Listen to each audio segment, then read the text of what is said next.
السلام علیکم دوستو، قصہ ڈائری وتھ کیسر میں آپ کو خوش آمدید کہتے ہیں۔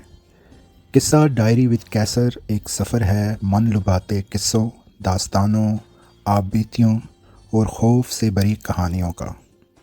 اور اس سفر میں آپ کی شمولیت کو یقینی بنانے کے لیے ہماری ڈسکرپشن میں دیے گئے انسٹاگرام ایڈریس اور ای میل ایڈریس پہ آپ اپنی کہانیاں لکھ کر ہمیں بھیج سکتے ہیں، اور پھر ان کہانیوں کو آپ کے نام یا آپ کے چینل کے نام کے ساتھ پڑھا جائے گا۔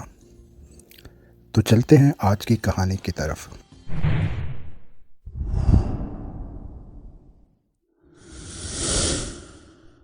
کس قدر تاریک اور خوفناک رات ہے، مجھے تو دیکھ دیکھ کے خوف آ رہا ہے۔ اور کتنی دیر لگے گی؟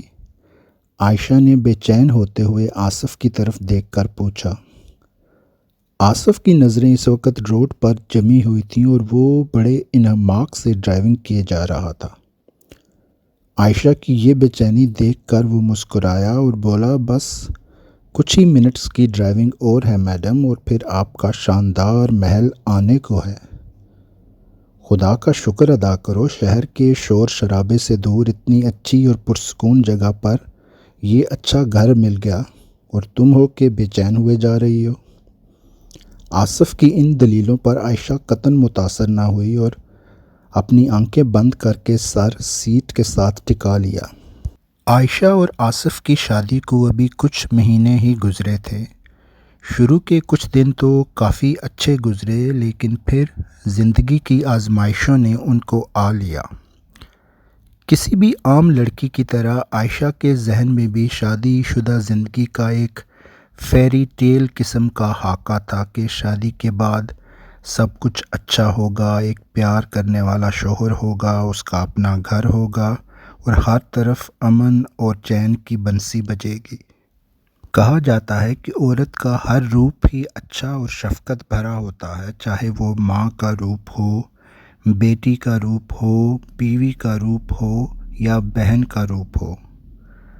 لیکن بدقسمتی سے بعض دفعہ ایسا بھی ہوتا ہے کہ یہی عورت جب ساس کا روپ لیتی ہے تو دنیا بھر کی خود غرضی اور زہر اس کے اندر بھر جاتا ہے، اور وہ اپنی گزری زندگی کی محرومیوں کا بدلہ اپنی بہو سے لینا ضروری سمجھتی ہے۔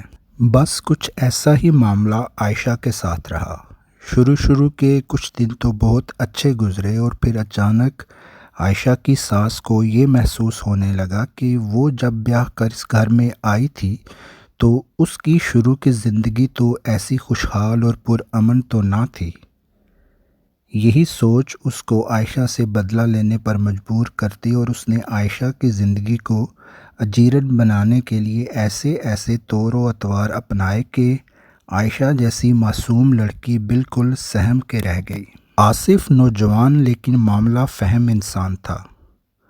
اس نے جب اپنی ماں کے ظلم اور زیادتی کے سامنے اپنی بیوی کا یہ حال دیکھا تو اس نے دل ہی دل میں ٹھان لی کہ وہ اپنی بیوی کو لے کر علیحدہ گھر میں منتقل ہو جائے۔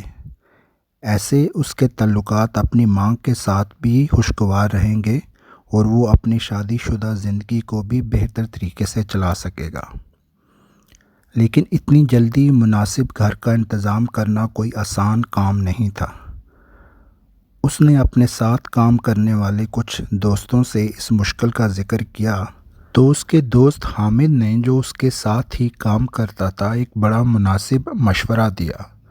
حامد اپنے بیوی بچوں اور ماں باپ کے ساتھ یہاں شہر میں منتقل ہو چکا تھا اور یہیں کام کرتا تھا، اور اس نے آصف کو یہ مشورہ دیا کہ اس کا آبائی گھر جو کہ شہر سے کچھ ہی فاصلے پر خالی پڑا ہوا ہے، کیوں نہ آصف اپنی بیوی کو اس کے آبائی مکان میں منتقل کر دے، اور جیسے ہی شہر میں کچھ مناسب انتظام ہوا تو اپنی بیوی کو لے کر یہاں شہر منتقل ہو جائے۔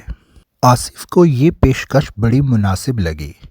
حامد چونکہ اس کا عزیز دوست تھا، اس لیے کرائے کا بھی کوئی مطالبہ نہیں تھا، اور گھر بھی فوری طور پر رہائش کے لیے تیار رہنے کو مل رہا تھا۔ آصف نے گھر جاتے ہی عائشہ سے اس بات کا ذکر کیا، اور عائشہ جو پہلے ہی اپنے ساس کے سلوک اور رویے کی وجہ سے تنگ بیٹھی تھی، فوری طور پر راضی ہو گئی۔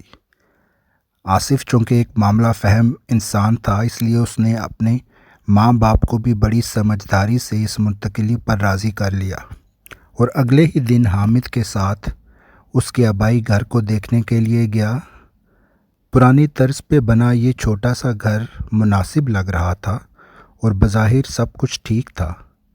آصف نے گھر کو پسند کیا اور واپس آ کے عائشہ سے اس کا ذکر کیا اور آج دونوں اپنے نئے گھر میں منتقل ہو رہے تھے۔ آصف نے گھر کے سامنے بریک لگائی اور گاڑی ایک جھٹکے سے رک گئی۔ عائشہ نے اپنی آنکھیں کھولیں اور سامنے موجود گھر کو غور سے دیکھنے لگی۔ رات کے اندھیرے میں یہ پرانی طرز کا بنا گھر بڑا پراسرار لگ رہا تھا۔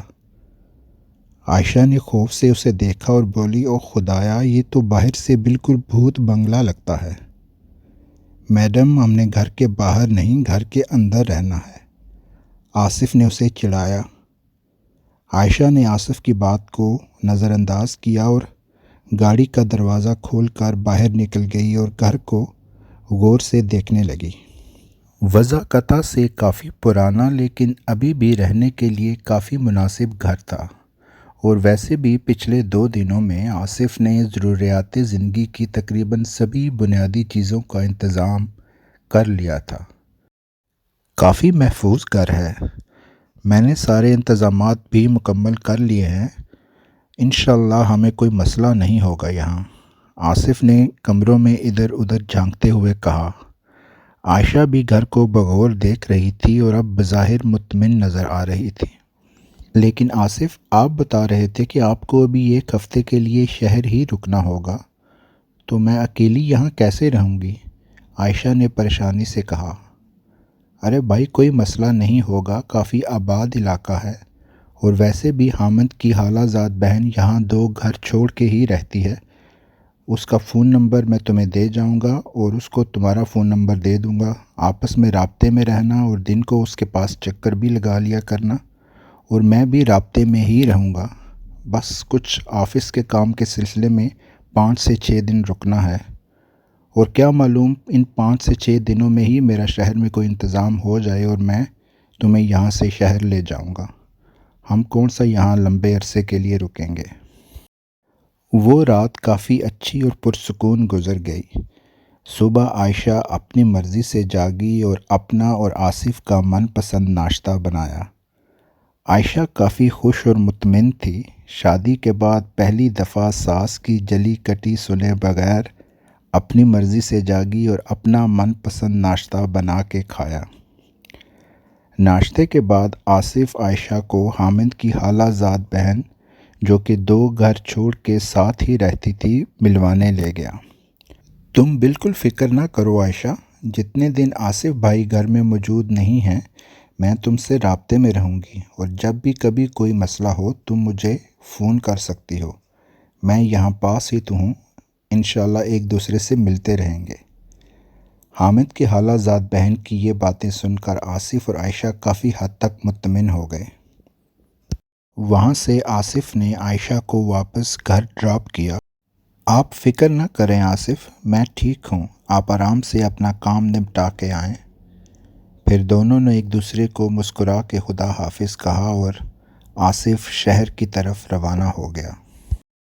آصف کے جانے کے بعد عائشہ جب واپس گھر میں داخل ہوئی تو آصف کے بغیر گھر اس کو کافی اداس لگ رہا تھا، اس لیے ٹائم پاس کرنے کے لیے اس نے ایک دفعہ پھر گھر کا معائنہ شروع کیا، تفصیل سے پورا گھر دوبارہ دیکھا، جہاں صفائی کی کچھ ضرورت تھی صفائی کی، برتن دھوئے اور پھر آرام سے بیٹھ گئی اور کافی مطمئن ہو گئی کہ گھر اتنا برا نہیں ہے جتنا اس نے سوچا تھا۔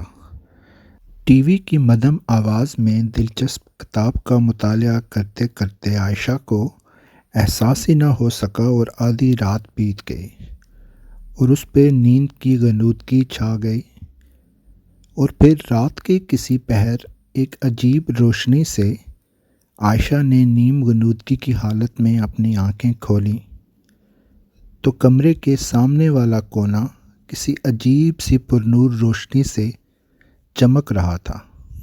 دیکھتے ہی دیکھتے وہ روشنی بڑھتی چلی گئی عائشہ کو ایسا لگ رہا تھا جیسے وہ کوئی خواب دیکھ رہی ہے۔ جی دوستو، اس دلچسپ کہانی کی پہلی قسط کا اختتام ہم یہیں کرتے ہیں۔ کل اس پراسرار گھر کا راز لے کر دوسری اور آخری قسط کے ساتھ آپ کی خدمت میں حاضر ہوں گے۔ دیکھنا نہ بھولیے۔